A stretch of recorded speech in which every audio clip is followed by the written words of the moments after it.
Talking wrestling and telling it like it is. I gotta be honest, man. I'm kind of getting over Kevin Owens, over in a bad way. Interviews. Sitting alongside the hardcore legend, Nick Foley. Well, once again, I'm joined by WWE superstar Adam Rose. Nick and Alfred are here with WWE superstar, the show-off Dolph Ziggler. No fanboy bullshit. This is one of those matches where it just shows how predictable the WWE is. This is Wrestling Obsession Radio. Hey, welcome into another edition of Wrestling Obsession Radio. My name's Nick. This is my podcast. Joining me this week again is Alfred. How are you doing, man? Good, man. Good. How's it going? It's going well. So, aside from me breaking the cable in my house, but, aside from that, everything's going well. So, quite a few things have happened since the last podcast, most of them involving Adam Rose, another one involving Lilian Garcia, and another involving some matches that have been made for WWE Extreme Rules. So let's start with Adam Rose. Just we'll get that out of the way real quick because we forgot to talk about him last time. He was suspended for failing a drug test or the wellness plan. And he comes out saying it's because he's got ADD or ADHD or whatever, and he's got a doctor's note and this and that. He posted up on the internet and then quickly takes it down. WWE still suspends him, and then somewhere along the way, towards the end of this saga, he got arrested for domestic battery and tampering with a witness. What are your thoughts on Adam Rose, man? Is he losing it? Is it falling apart right in front of our faces? Dude, I think it's falling apart. Like, there's really no better way to explain this. You always hear, there's three sides to every story. And, it's very possible, maybe likely, that he had a prescription for whatever ADHD thing he was taking. And I was actually listening to Stone Cold's podcast earlier on this week, and he was talking about, he had Hornswoggle on there. And if you remember Hornswoggle, about 6-8 months ago, he got busted for wellness violation. And it wasn't even something, or at least Hornswoggle's side of the story, it wasn't even anything about drugs. He just wasn't able to prepare a sample. But yet it all, that press release is the same stock generic press release saying, hey, he was busted for a wellness violation. And of course everyone thinks, oh, drug user. So, it's possible he may have prescription. It's possible, WWE may have known about it, but for some reason, the way this ironclad policy is set up, this time he got dinged for it. Yeah, I heard that with the Hornswoggle thing as well. He was saying that I didn't fail anything. I just couldn't provide a sample. And, it is what it is. He says rules are rules. If you can't provide a sample, you pretty much fail the test. I just wish they would have worded it different. But yeah, with Adam Rose, man, it's a shame too because we interviewed him before the E60 was coming out. And, right. Then we saw the E60. I was able to get him the next day again as an interview, and it was really cool talking to him twice, and he seems like a really nice guy. So it's a shame for sure that this is happening right in front of our faces. But the wellness policy is what it is, and this is the second time he's failed, I think, right, for Adam Rose? Didn't he fail once back when it was FCW? Very early. Yeah, very early. Yeah. And also, going back to your thing, I mean, obviously we got to talk to him, but even with that E60 special that came out, you can tell WWE had fairly big things in mind for him. I mean, it wasn't like he came up as part of a tag team or, a stable or something. But, especially with the story he had, he has a special needs child, and, he came from South Africa, he busted his ass and all that. You just hate to see that he's at this point in life right now. Yeah, no doubt. And it's unfortunate that we probably have seen the last of Adam Rose, although the WWE wasn't doing much with him anyway, and who knows, maybe he'll go to TNA or Ring of Honor and he'll be a big deal there. So let's move away from Adam Rose, as unfortunate as it is. Up next, the rumor this week has been that Lilian Garcia was let go from the WWE because fans started noticing she hasn't been on TV and she missed a pay-per-view. She recently put out a comment on her Facebook earlier this week, actually, saying essentially that her dad has a couple of forms of cancer, and he's starting to be on the mend a little bit, so she's going to be back on TV this week. and that the WWE has given her some time off. So, what are your thoughts on Lilian Garcia? You know, nobody wants to see someone lose a job, right? I think Lilian Garcia has been, one of the best ring announcers WWE has had in a very long time. I mean, she's been consistent. She's been there since, at least the Attitude Era, right? And, if it's her time, they have other ring announcers that have been, at the very least, competent. I mean, they have Eden, they have JoJo. I want to say they had a male ring announcer as well. Byron Saxton, for as much crap as he gets, I think he is probably one of their better ring announcers. He reminds me of the Fink, actually. So it's not like there's not enough talent there. It may be a thing where she was making the most out of the 3 or 4 of them, and sometimes you gotta let go. Sometimes you gotta get let go. Easier said than done, right? No kidding. And the thing is, I'd be okay with moving Byron to be a ring announcer. It would definitely suck. I'm not a proponent of Lilian getting fired because, frankly, it doesn't matter to me who the ring announcer is. I mean, they could not have a ring announcer and life would go on for me just the same. But I'd be okay with them moving Byron away from the commenting table because, man, this team is the worst freaking commentator team they've had in a long time. It is painful to listen to sometimes. Yeah, well, I don't think the chemistry is there. No, there's none. One, you have to keep Cole there just because the one week we saw Cole not on commentary after the F5 angle, you saw how bad it really is. So you have to have Cole there. You just have to figure out what the other 2 pieces are. Mm-hmm. One, I think Corey Graves needs to be moved up immediately, if not 6 months ago. And I think I saw this online earlier on this week. It seems that JBL kind of fell into whether someone told him this or he kind of got this from JR. But, JR kind of moved from, good old Jim Ross to by God JR. And I think JBL's trying to come up with these catchphrases and stuff. And every good commentator has their catchphrases. Mm-hmm. But for some reason with JBL, it seems so rehearsed. And it doesn't seem genuine, I guess. Yeah, no, it really doesn't. And he keeps making all these references to things back in the 70s and the 80s. And, I just kind of laugh because the target audience for the WWE is like, it's just a guess. It's probably 10 to 15-year-old male. I mean, they're targeting young teenagers because that's who buys the John Cena stuff and the Roman Reigns stuff. And JBL's making all these references that these kids have no clue about. Even the Montreal Screwjob, I'd venture to say a lot of these kids watching today don't even know what that is because it happened 5 years before they were born. They may have heard the phrase, but they don't know what it really means. So JBL just annoys the crap out of me because he keeps making all these old references that even I don't get some of them, and I'm 31. But he's making like territory references that of smaller territories that didn't even matter. So it's just he's kind of annoying to me now as well, and he's just he's terrible. He really it was is. weird because you remember when he first started on SmackDown. I think they may have put him with Taz, or maybe it was him and Cole way back when he was transitioning out of being an active competitor. He was good. He was fresh. So it may be, Vince may be in his ear a little bit too much, and he's got to stick to his script. And, I mean, I'm not a big fan of the whole bully angle either. Sometimes it takes away from the story if they're in the middle of a match, and it's like, oh, wow, it's been 10 minutes. Has anyone taken a shot at Byron yet?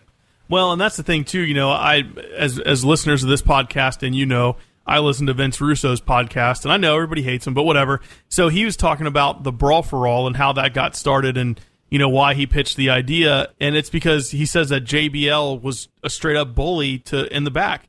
I mean, he's just a bully in general. He's just a big redneck, and he's mean to people, and he pushes people around because he's bigger and stronger. And, he was flapping his gums about how he said he could take any active member on the roster. And at the time, you got to remember the roster. There's Ken Shamrock, there's Dan Severn, Steve Blackman, Bart Gunn. There were some big people, and some people that may not have been all that big, but knew how to fight. So that's how the Brawl for All kind of got started, because JBL's a bully, and it kind of makes me think that what he's doing on TV is not so much an act as much as he's just kind of a dick.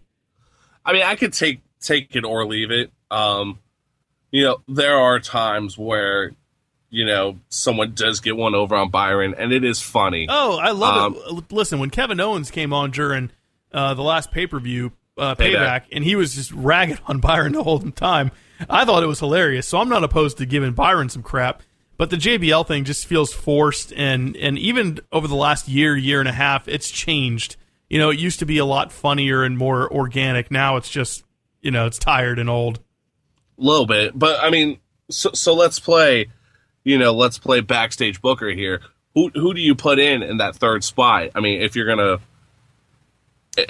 go with my suggestion of Corey Graves, who's your number 3? I don't know. I really don't. Because you want someone who was a competitor or is a competitor.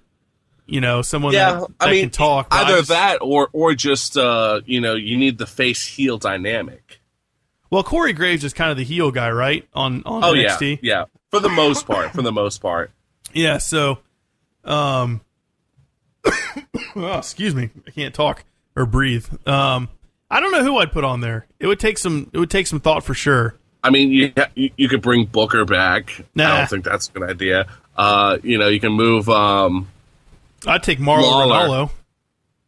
Who? Mauro Ranallo from he's the Michael Cole of SmackDown. Yeah, he's the play-by-play. You couldn't use him. Yeah. They tried Renee Young. I thought she was horrible at commentary. No, I don't even want to hear that. Yeah. So I mean, that's really where you're at right now. You're gonna think I'm crazy. That's not unusual though. Yeah, I wouldn't mind somebody like The Miz.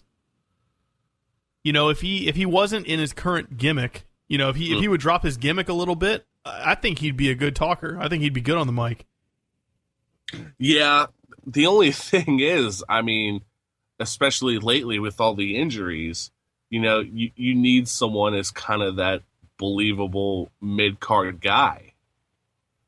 Yeah. So, I mean, maybe once you get all your big stars back like Cena and Orton and, you start filling out the pool a little bit again. Yeah, I can see that, but I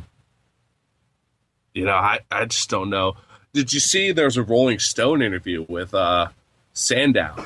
But Sandow got released, and he was trying to pitch. He's like, "Hey guys, I'll do anything. You want to move me to commentary? I'll try commentary." I think that would have been good. Yeah, I'm bummed about the Sandow thing. I'm still not happy with him being released.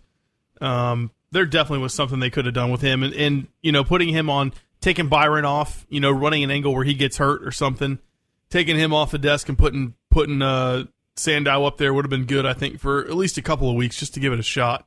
Right. But the WWE and their awful creative, they have no desire to try anything out of the box these days, and that's evident by the WWE. What is it, Extreme Rules coming up? It's evident by that card. I mean, this card is basically a rehash of some WrestleMania, pretty much all of Payback, and every Raw in between. It's awful. Yeah. So I mean, the matches haven't happened yet, so maybe they'll be good. But it's awful to me that they're just rehashing old things for like week number 9. Right. Let's just jump into the card. Let's start with The Miz versus Kevin Owens versus Cesaro versus Sami Zayn. Sami Zayn being the guy who's won, I think, one match since he's been on the main roster this go around, and he's in there for the Intercontinental title. Yeah, I mean, they're giving him the whole lovable loser type thing, like they would give Daniel Bryan and stuff. So, I mean, that makes sense. He's a guy that you can have him lose, and it's not going to hurt him. He's Dean Ambrose, just without the jump through the middle rope, because that's extreme. Makes him crazy. Right. Which is laughable. I'm not going to lie. This is going to be the best match of the show. It probably will. I mean, you've got Sami Zayn who can go. You've got Cesaro who can go. You've got Kevin Owens who can go. And you've got The Miz who can go. And other than the fact that Maurice is probably going to impact the finish in a lame-ass way, it's probably going to be a really good match. It's going to be a lot of high spots, that's for sure. Yeah. And the thing I'm noticing kind of right out of the gate, for an Extreme Rules pay-per-view, I mean, obviously this is no DQ, so it's possible we can have weapons and stuff brought in. But we have a submission match and an Extreme Rules match. Like, that's it. Yeah. Yeah. And the thing about Extreme Rules anyways, in the PG era, you know, there's nothing really extreme nothing's gonna happen that's really extreme. I mean, this will be no different than TLC. You know, it's gonna be a couple tables, maybe a ladder or two, and some chairs, and that's, you know, kendo stick probably. I mean, what else are they gonna do? Yeah, can't really do a whole lot. And I'm okay with that, honestly. I mean, I don't care that they're not bashing each other in the face with, you know, sharp things anymore, and they're not going on thumbtacks and stuff. I'm okay with that. I just wish they'd move away from trying to, you know, portray that that's going to happen, because it's very obvious that it's not. Right, but I mean, let's look at Extreme Rules 2015. There was a street fight. There was a chain match. There was a last man standing match and a cage match.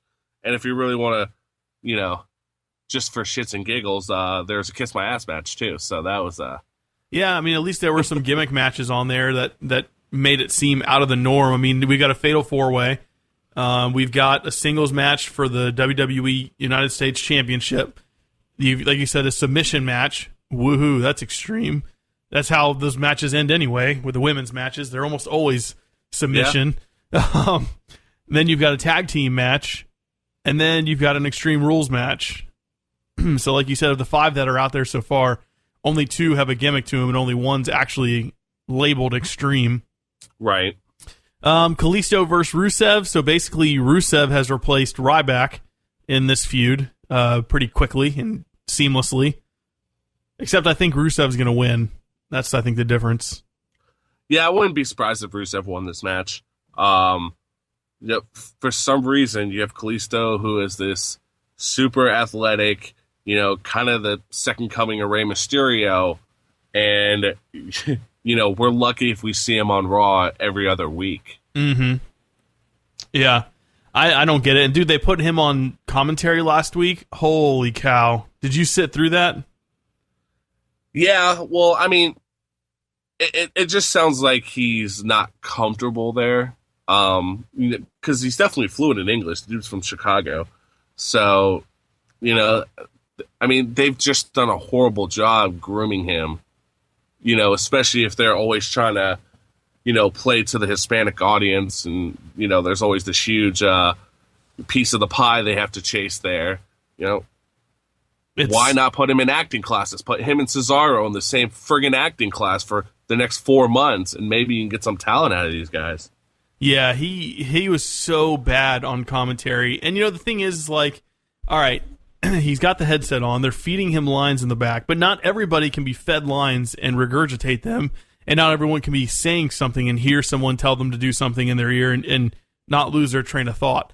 If that's not his strong suit, they really should have kept him quiet. It was so awkward and painful listening to him on commentary. I could not get over what I was hearing. At all. I'll be honest. I'd be surprised if they were feeding him lines. I think they were feeding him something. Possible. Yeah, I think they were feeding him something. I don't think it was as much as what they'd give like a Michael Cole. I mean, they're not straight up just babbling into his ear, but I think they were giving him a fair amount to say, you know, his responses and you know, stupid cliche things to say. Him as the champion makes no sense to me. I mean, like, I know, you know, you said he was like the second coming of Rey Mysterio, and that's what they're booking him as, and that's what they keep referencing him to, and, you know, I don't get the whole Kalisto thing. Yeah, they've just done a horrible job at, you know, positioning him to succeed. Yeah, no, they really have. You're not wrong. So who do you think's going to win that match? Clearly, I think Rusev can take it.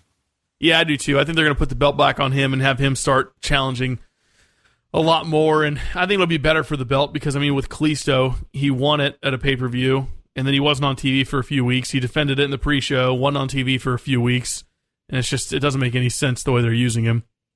Right. Up next, the always extreme submission match between Charlotte and Natalya, and Ric Flair is banned from ringside. It's a match, I guess. I mean, this is something that you can tell WWE was trying to, draw out this feud as long as they can. But it was a little unnecessary. I mean, this definitely could have happened last month at Payback. The submission match kind of makes sense here because you do have people who have, two submission finishers. So I get that. But yeah, it just seems like we're drawing out a feud to draw out a feud. And come on, do we really think Natalya is going to, end up on top after all this? I don't think she will. And the thing is like, how many times do you think Natalya is going to get Charlotte in the sharpshooter? And how many times do you think Charlotte's going to get Natalya in, I can't remember what she calls her version figure eight. The figure eight. And how many times do you think they're going to almost tap, but then grab the ropes or push out of it or something? I mean, right. Unfortunately with WWE, that's what I expect now. I mean, it'll probably going to be at least 4 false submission finishes before they actually do the real thing. Right. So I don't. Yeah.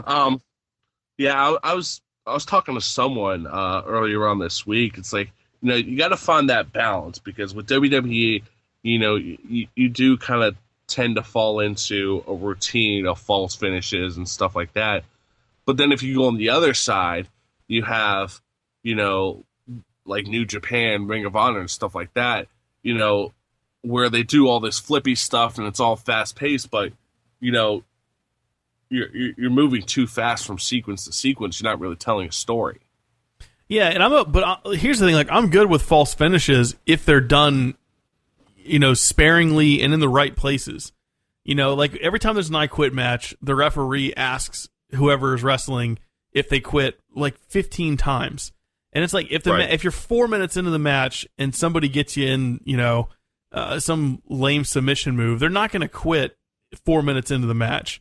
What's the point of even asking? If you're doing like the 4 corners match that John Cena and I think it was Rusev that they did, why have them slowly walk from corner to corner 4 or 5 or 6 times before they finally do it? And the rope was long enough that they both could have been hitting the corners together anyway. It's just WWE with false finishes. There's like no rhyme or reason. It's like in their minds every time it happens, it is some. It's like some crazy dramatic event that just happened, and to them the crowd is just eating it up, and they can't believe that the person kicked out or didn't submit or didn't quit or whatever the deal is. It just they're out of control with false finishes. They've got to be somewhere in the middle of 0 and 4 for the most part. I think that's probably the limit to me, but they've got to do it in the right spots. Yeah, I agree. There's some times where it does get overused. Yeah. Up next, we've got the New Day versus the Vaudevillains. This match could be pretty good. Who do you think's going to take the win in this one? I don't know.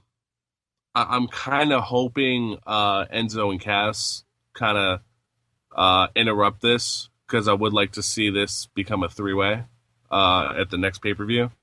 One of the few times where I advocate for a DQ or an interference finish, just because I think if the Vaudevillains were to lose this, they would go right back to the lower mid card, and I don't think we'd ever see them come back. Yeah, well, I definitely think even if they do lose this, I think there's definitely a feud between Enzo and Cass and the Vaudevillains when Enzo comes back. There has to be a feud. I mean that they could not have scripted a better setup for a feud than that. Especially since they let the Vaudevillains come out on Monday talking about if Enzo was a bigger man or a better man, he'd have gotten up from that kind of a thing. God, that was an awesome promo. Oh, yes. I mean, finally, it's like, you thought you were hoping they were going to go that route, but I didn't think they were really going to do it. But they did. And they kept going that route. Oh, yeah. So I'm looking forward to that whenever they get back. I think this match could be pretty good. I just always wonder, like, as the champion, New Day, like the champions, why don't they always just get disqualified?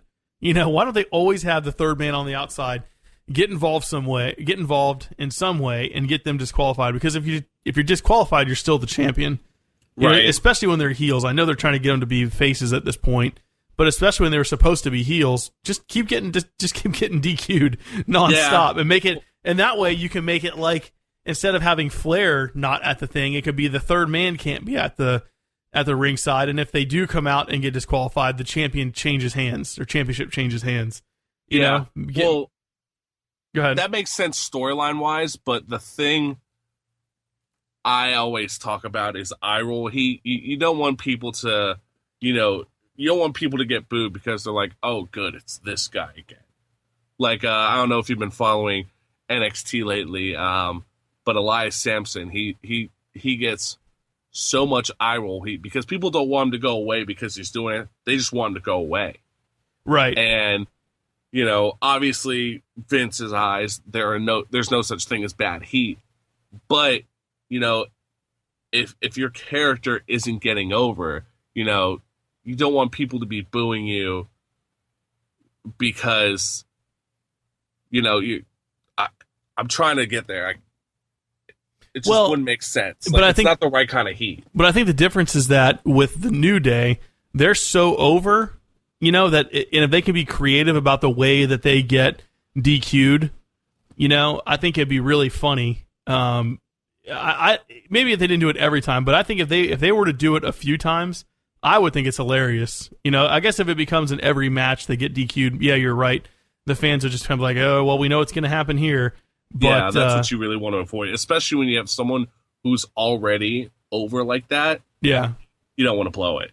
Yeah, I could see that, but I still think it would be good if they did it at least once in a while, especially as, like, heels. And I always wondered why, like, Evolution didn't do that, or the Authority, or what, any of these, like, super heel teams. Why didn't they just always get DQ'd? Because people already hated them, so why not go for that? Yeah.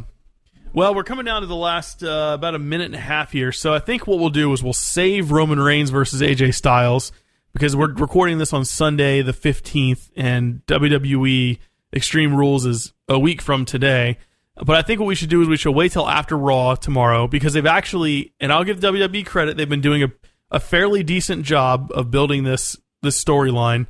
But I'm interested to see what they do with them, and I think after Raw tomorrow, we'll hook back up next week, and we'll talk about the main event and see if any of our thoughts change on the rest of the card. Does that sound like a plan? Gotcha. Sounds good. All right. Well, everyone, thanks for listening to this edition of Wrestling Obsession Radio. If you like the show, make sure you tell a friend or two about it. You can subscribe on iTunes. It's just Wrestling Obsession Radio on iTunes. You can follow me on Twitter at WrestObsess. Don't be like JBL and don't block me on Twitter. Did I tell you that JBL blocked me on Twitter? No, that's awesome. I don't even know why. I just saw Eric Bischoff retweeted something, and it said the tweet is not available, so I clicked on it, and it showed me JBL's page, but it says you've been blocked by this user. Oh, that's awesome. Yeah, I don't know what I did, but I probably deserved it. I probably said he sucked or, called him out for saying something wrong. He was probably listening to this podcast. He might be. It wouldn't surprise me if somebody does, because it seems like for the last year or so, that every time we say something, it tends to happen. At least part of it does, so... What a prick. Yeah, he is. He sucks anyway. And he didn't win the Brawl for All, so he's a loser. But all right, everyone. Thanks for listening. Follow me on Twitter at WrestObsess. Subscribe on iTunes. I think I just said all that. And we'll see you next time on Wrestling Obsession Radio. And remember, Brett screwed Brett.